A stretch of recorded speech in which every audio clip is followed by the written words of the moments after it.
XPoSat क्या है? XPoSat. XPoSat का फुल फॉर्म क्या होगा? X-ray polarimeter satellite. ठीक है। और इस क्वेश्चन को आप इस तरह से भी देख सकते हैं कि वर्ष 2024 में इसरो ने पहला सैटेलाइट कौन सा लॉन्च किया है, तो नाम उसका भी आंसर होगा एक्सपोसैट।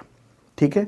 तो इसरो ने ये लॉन्च किया है और न्यूज़ भी आप देख रहे हैं, 2024 का पहला ये सैटेलाइट है और PSLV जो रॉकेट है ना, उससे लॉन्च किया गया है 1 जनवरी की सुबह 9:10 पर। कहाँ से? तो आंध्र प्रदेश के श्रीहरिकोटा के सतीश धवन स्पेस सेंटर से लॉन्च किया गया। ओके, तो ये लॉन्च हो गया 6.5 किलोमीटर जो पृथ्वी की सतह से ऊपर यानी ऑर्बिट में 650 किलोमीटर ऊपर ऑर्बिट में इसको छोड़ा गया है और इसमें 2 पेलोड हैं। ठीक है, ये तो है सैटेलाइट जो कि इस तरह से आगे अब वहाँ घूम रहा है, ऑर्बिट कर रहा है और इसमें 2 तरह के पेलोड हैं, एक पोलिक्स है और दूसरा एक्सपेक्ट है। ठीक है, तो 2 हैं और ये दोनों क्या क्या काम करेंगे? एक्सरे एनर्जी की रेंज की स्टडी करेगा और ब्लैक होल और न्यूट्रॉन जो तारे हैं ना, उनकी मुख्य तौर पर ये रिसर्च करेगा, पूरा देखेगा।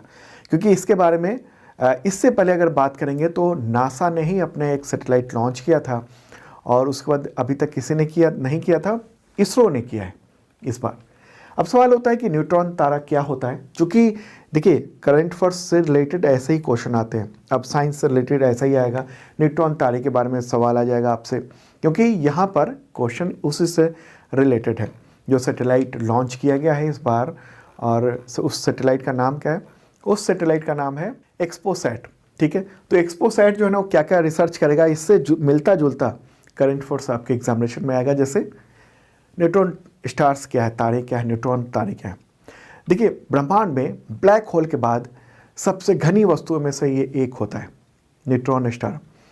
ये तारे केवल न्यूट्रॉन के बने होते हैं, इसलिए आकार तो बहुत छोटा होता है लेकिन द्रव्यमान बहुत ही ज़्यादा होता है। न्यूट्रॉन तारे कैसे बनते हैं? देखिए जब कोई तारा या मान लीजिए सूरज ही है, कोई किसी भी चीज़ का इस ब्रह्मांड में उसकी एक लाइफ है। ठीक है, लाइफ के बाद मतलब किसी का शुरुआत होता है, उसका अंत भी होना है, तो तारों का भी अंत होना है, एक दिन सूरज को भी मर जाना है। ओके, तो जो तारे हैं ना वो उसका जो ईंधन होता है अंदर का, जब वो ख़त्म हो जाता है और वो ढह जाता है तो तारा का कोर भी ढह जाता है। तो इलेक्ट्रॉन और प्रोटॉन को एक साथ निचोड़ कर वो न्यूट्रॉन और न्यूट्रिनो बनते हैं। तो न्यूट्रॉन जो है ना स्टार होता है वो घना कोर डेंस होता है बहुत ज़्यादा, जो विशाल तारे के सुपरनोवा हो जाने के और विस्फोट के बाद जो छूट जाता है। स्टार क्या होता है? जैसे सन है, जब उसकी लाइफ ख़त्म होगी तो वो विस्फोट होगा और बहुत कुछ ब्रह्मांड में फैल जाएगा और फिर उसके बाद जो पीछे छूट जाएगा एक जो न्यूट्रॉन का एक कोर होगा एक। ठीक है, और वो बहुत ही ज़्यादा घना होता है और केवल 15 से 30 किलोमीटर चौड़े होने की वजह से इसका वजन हमारे सूर्य से 3 गुना तक हो सकता है। इतना न्यूट्रॉन स्टार का 1 चम्मच जो पदार्थ होगा ना, उसका वजन पृथ्वी पर 4 अरब टन होगा। ठीक है, तो न्यूट्रॉन स्टार भी कई तरह के होते हैं। एक मैग्नेटर होता है जो इस तरह का देख रहे हैं आप, और ये मजबूत चुंबकीय क्षेत्र वाला न्यूट्रॉन स्टार होता है जो सामान्य न्यूट्रॉन तारे से लगभग 1000 गुना अधिक मजबूत होता है।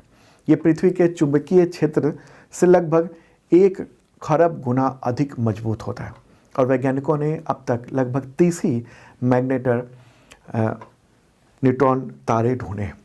दूसरा होता है पल्सर, जो देख रहे हैं इस तरीके का, लगभग 3000 ढूंढे गए हैं अब तक न्यूट्रॉन तारे ऐसे जो पल्सर है और वो अपने चुंबकीय ध्रुवों से रेडिएशन की 2 ऊर्जा भेजता है, इस तरीके से उत्सर्जित करता है। और तीसरा होता है मैग्नेटर प्लस पल्सर, और वैज्ञानिकों को ऐसे सिर्फ 6 तारे मिले हैं जिसमें पल्सर भी होता है, मैग्नेटर भी होता है। ठीक है, तो इस तरीके का होता है। Do you want to jump into the automation testing? Automation testing can be a lucrative career in 2000.